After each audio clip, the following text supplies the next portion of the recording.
After 8-2 game, is that a nice palate cleanser for your team? Yeah, I really liked that game from us. I thought hard finding ice to create scoring chances for both teams, and I thought both teams checked hard, skated hard, had pretty good pace to the game, and there was some heaviness to it too, especially at the point of the puck. And as the game went on, though, I thought we got more and more dangerous and spent more time in the attack zone, created more scoring chances. And, yeah, it was a good all-around hockey game. I thought, right from Nate all the way through our lineup, our guys checked hard and they were determined on the offensive side of it. But I thought both goalies played really well.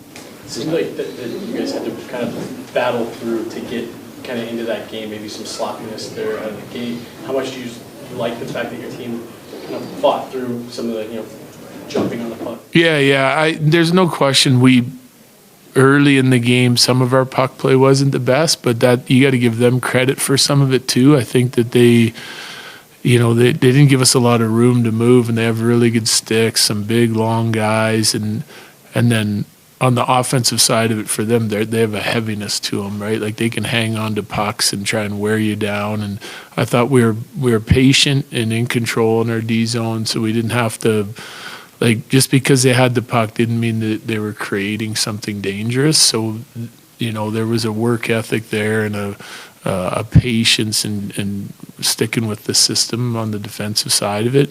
No question we got better and quicker as the game went on, though, with our puck play, with our skating, and then started to find a few openings to create some chances. We know how your love for shootouts you've expressed over the years, but when it gets deeper than 3, what is the strategy there? Is it a thought out, or are you just looking like, okay?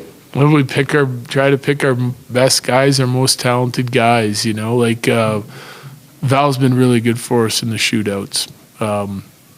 Could make an argument for him to shoot earlier. I like going with our top guys, and giving them the opportunity, especially when the game's on the line, and especially when they play like they played tonight. You want to give them the opportunity to have the game on their stick. So, but we have a number of guys that we like, and Mitty's one of them. Like all the guys that shot tonight, we still had a couple more that we can go to. After that, you'd be reaching a little bit, but we don't get in a whole bunch of shootouts, it doesn't seem like, anyway. You've been complimentary of Val since the first game you came back, but I guess maybe the Florida game, this game, even the Tampa, it just feels like this is a different level from the first couple of games. He's getting there. I thought really that tonight there was some really good flashes of him being really strong on the puck and battling through checks to be able to make some plays. So that showed up quite a bit. And then there was other times in the game I felt looked like Val had heavy legs. He didn't have the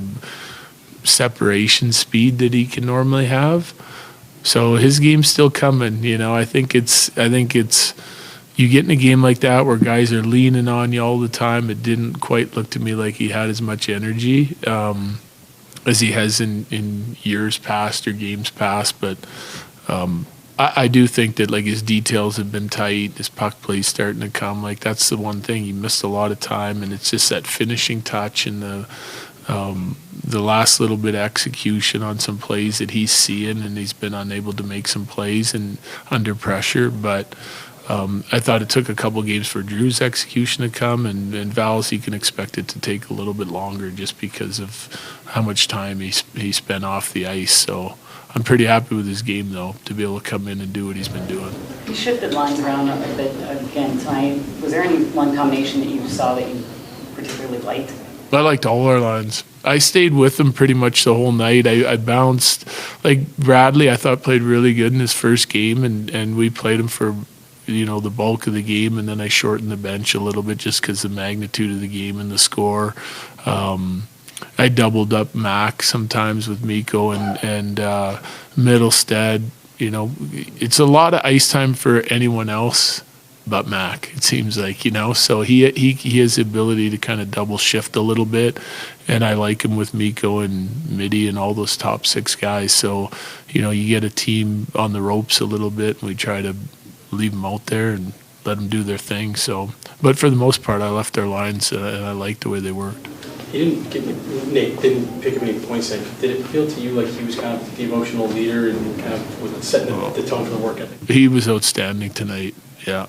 On the defensive side of it, he was rock solid. And like, I think he had, I mean, it just seemed like he was shooting the puck. I think he had 19 attempts and 10 shots on net and multiple chances to score. And, you know, again, their goalie played well, but he was finding a way to be dangerous all night. And then on top of that, I thought his checking, that was one of the better checking games he's had all year.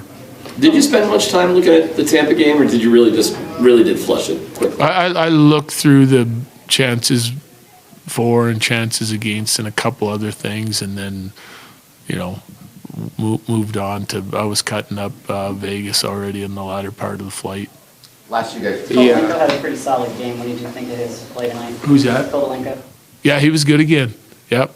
I mean, he's starting to emerge as a guy that's pretty dangerous. His strength of his game for me is, you know, tops of the circles down in the offensive zone. I mean, he can play in traffic. He's got a low center of gravity. He's hard to knock off the puck. He's slippery and deceptive down there. And I've liked him more when we played him with a little bit more skill. Like, played him up in the lineup. It seems like he thrives on that a little bit and likes that responsibility. So we restructured our lines before tonight's game, and that's where we put him. And I thought he was good. And he was good at the end of the Tampa game too with Middlestead and Val. Just going off that, like, he's been on the fourth line for a little bit here now, but he has the confidence to try and move like he did in the second period. Like, do you like seeing that confidence from a young? Yeah, absolutely. You know, it's just for him, like, he did have a couple turnovers early in the game, and he's still learning a couple things, like when, you know, time and score of the game, when, like, I want him making skilled plays, but I also want him making high percentage plays. I don't want anything blind going into traffic areas, and I don't want him to force things when he could use his legs as an escape and hang on to the puck a little bit more. So it's just, there's a fine line between turning the puck over a lot and, you know, executing a lot of plays and turning it over every once in a while in a non-dangerous situation, right? So that's part of the game that he's learning. And we played him down the lineup too, and that there's purpose to that. Like, I think from the start of the year to now, he's a much more responsible checker and a better defender than he was early in the year. He's getting himself above the puck quicker, and it just looks like he's getting used to the way the North American game is played. Jesse? Was that maybe Georgie's most solid 60 minutes this season? Yeah, he was great. Yeah, I mean, he's played some good games for us, but I mean, whenever you can hold him to one and then do what he did in the shootout, I think it's pretty impressive. Thank you. Thanks.